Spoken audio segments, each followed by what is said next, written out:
Cristo em seu santuário. Escritora Ellen White. Capítulo 4.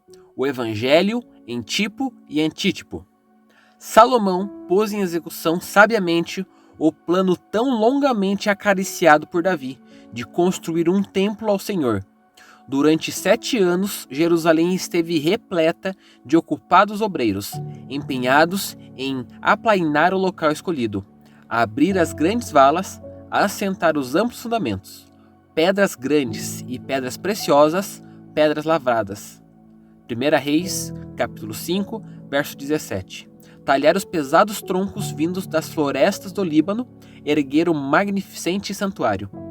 Simultaneamente com a preparação da madeira e pedra, em cuja tarefa muitos milhares estavam aplicando suas energias, a manufatura do mobiliário para o templo ia progredindo constantemente, sob a liderança de Hirão, de Tiro, um homem sábio de grande entendimento, hábil para lavrar em ouro e em prata, em bronze, em ferro, em pedras e em madeira, em púrpura, em azul e em linho fino, e em carmesim. Segundo Crônicas, capítulo 2, versos 13 e 14. Perfeitamente em harmonia com os modelos. Assim, à medida que o edifício sobre o Monte Moriá ia sendo silenciosamente erguido com pedras preparadas de madeira que nem martelo, nem machado, nem nenhum outro instrumento de ferro se ouviu na casa quando edificaram, 1 Reis, capítulo 6, verso 7, os belos utensílios eram trabalhados conforme os modelos entregues por Davi a seu filho, todos os vasos que eram para a casa de Deus. Segundo Crônicas, capítulo 4, verso 19. Eles compreendiam o altar de incenso, a mesa dos pães da proposição, o castiçal com as lâmpadas, os vasos e instrumentos relacionados com a ministração dos sacerdotes no lugar santo. Tudo de ouro do mais perfeito ouro. Segundo Crônicas, capítulo 4, verso 21. O mobiliário de bronze, o altar de ofertas queimadas, o grande lavatório sobre 12 bois, as pias de menor tamanho, com muitos outros vasos. Na campina do Jordão, os fundiu o rei na terra argilosa, entre Sucote e Zeredá. Segundo Crônicas, capítulo 4, verso 17. Esse mobiliário foi provido em abundância para que não houvesse falta. Um templo de esplendor sem rival, de inexcedível beleza e inigualável esplendor, era o régio edifício que Salomão e seus homens construíram a Deus e ao seu culto. Guarnecido de pedras preciosas, circundado por espaçosos átrios com magnificentes vias de acesso, revestidos de cedro lavrado e ouro polido, a estrutura do templo, com suas cortinas bordadas e rico mobiliário, era apropriado emblema da Igreja Viva de Deus na Terra, a qual tem sido edificada através dos séculos segundo o modelo divino, com material que se tem comparado ao ouro, prata e pedras preciosas, lavradas como colunas de um palácio. Um santuário mais do que esplêndido tinha sido construído, segundo o modelo mostrado a Moisés no monte e posteriormente apresentado pelo Senhor a Davi. Em adição aos querubins em cima da arca, Salomão mandou fazer 2 outros anjos de tamanho maior, ficando um em cada extremidade da arca, os quais representavam os guardiões celestiais da lei de Deus.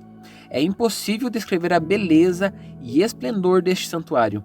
Para dentro deste recinto foi a sagrada arca introduzida com solene reverência pelos sacerdotes e posta em seu lugar sobre as asas dos 2 majestosos querubins que estavam sobre a mesa de cobertura da arca. Deus indica sua aceitação.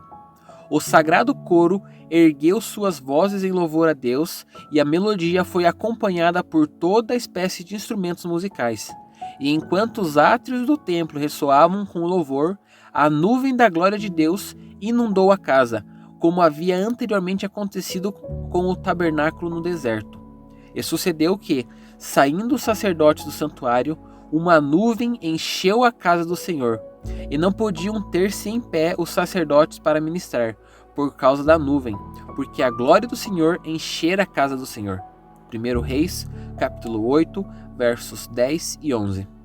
Como o santuário terrestre construído por Moisés, segundo o modelo que lhe foi mostrado no monte, o templo de Salomão, com todos os seus serviços, era uma figura para o tempo presente em que se oferecem dons e sacrifícios. Hebreus, capítulo 9, verso também 9. Seus 2 lugares santos eram segundo as coisas que estão no céu. Cristo, nosso grande sumo sacerdote, é ministro do santuário e verdadeiro tabernáculo, o qual o Senhor fundou, e não o homem. Hebreus, capítulo 8, verso 2. Todo o sistema de tipos e símbolos era uma compacta profecia do Evangelho, uma representação em que se continham as promessas de redenção.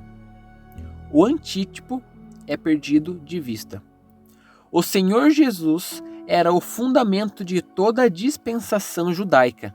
Suas imponentes cerimônias foram ordenadas por Deus. Foram designadas para ensinar ao povo que no tempo determinado viria aquele ao qual apontavam aquelas cerimônias. À medida que se apartavam de Deus, os judeus perderam de vista em grande parte os ensinos do serviço ritual. Esse serviço fora instituído pelo próprio Cristo. Era, em cada uma de suas partes, um símbolo dele, e mostrara-se cheio de vitalidade e beleza espiritual. Mas os judeus perderam a vista espiritual de suas cerimônias, apegando-se às formas mortas. Confiavam nos sacrifícios e ordenanças em si mesmos, em lugar de descansar naquele a quem apontavam. A fim de suprir o que haviam perdido, os sacerdotes e rabis multiplicavam exigências por sua conta, e quanto mais rígidos se tornavam, menos manifestavam o amor de Deus. As cerimônias do templo perderam seu significado. Cristo era o fundamento e a vida do templo. Os cultos deste eram típicos do sacrifício do Filho de Deus. O sacerdócio fora estabelecido para representar o caráter mediador e a obra de Cristo. Todo o plano do culto sacrificial era uma representação da morte do Salvador para redimir o mundo. Não haveria eficácia nessas ofertas quando o grande acontecimento a que por séculos haviam apontado se viesse a consumar. Uma vez que toda a ordem ritual era simbólica de Cristo, não tinha valor sem ele. Quando os judeus selaram sua rejeição de Cristo, entregando-o à morte, rejeitaram tudo quanto dava significação ao templo e seus cultos. Sua santidade desaparecera. Estava condenado à destruição. Daquele dia em diante, as ofertas sacrificais e o serviço com elas relacionado eram destituídos de significado. Como a oferta de Caim, não exprimiam fé no Salvador. Condenando Cristo à morte, os judeus destruíram virtualmente seu templo. Quando Cristo foi crucificado, o véu interior do templo se rasgou em 2 de alto a baixo, significando que o grande sacrifício final fora feito e que o sistema de ofertas sacrificais cessara para sempre. Em 3 dias o levantarei. Por ocasião da morte do Salvador, as potências das trevas pareciam prevalecer e exultaram em sua vitória. Do fendido sepulcro de José, porém, saiu Jesus vitorioso, despojando os principados e potestades, os expôs publicamente e deles triunfou em si mesmo. Colossenses capítulo 2, verso 15.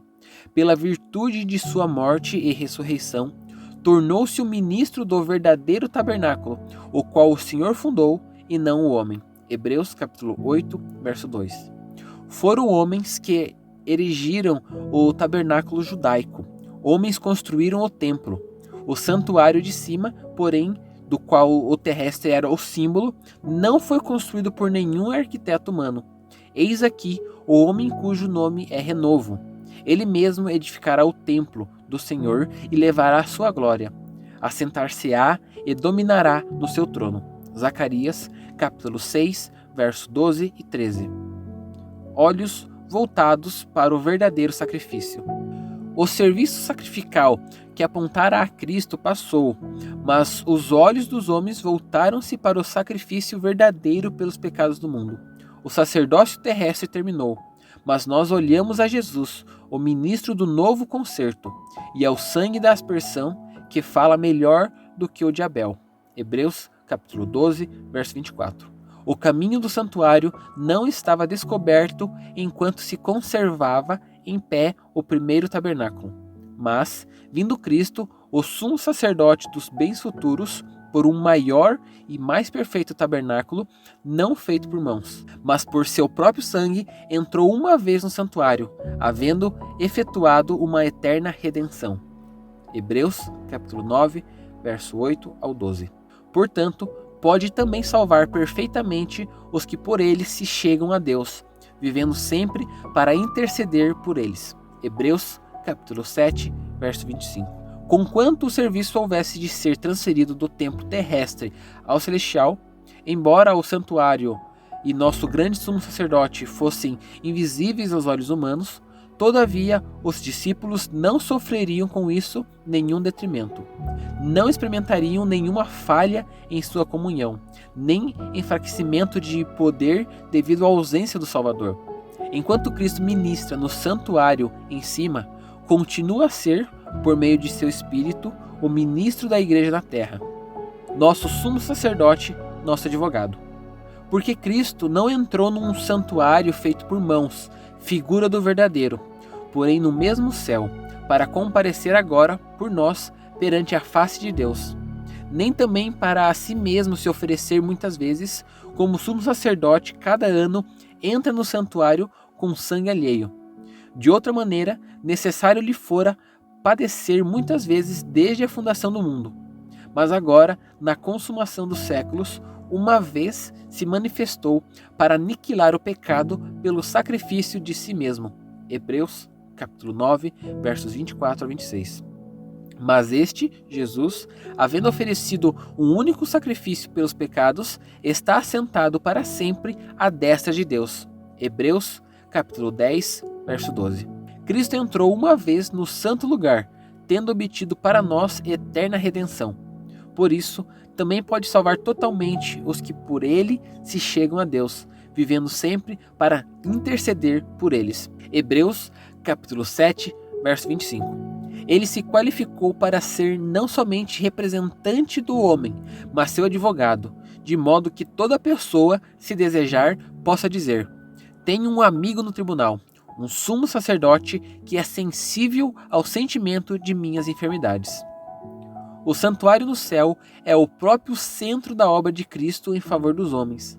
Ele diz respeito a cada um que vive na terra. Abre ante nossos olhos o plano de redenção, conduzindo-nos através do tempo ao próprio fim e revelando o triunfante resultado da controvérsia entre justiça e pecado. É da máxima importância que todos investiguem inteiramente esses assuntos e sejam capazes de dar a cada um que lhes peça a razão para a esperança que neles há.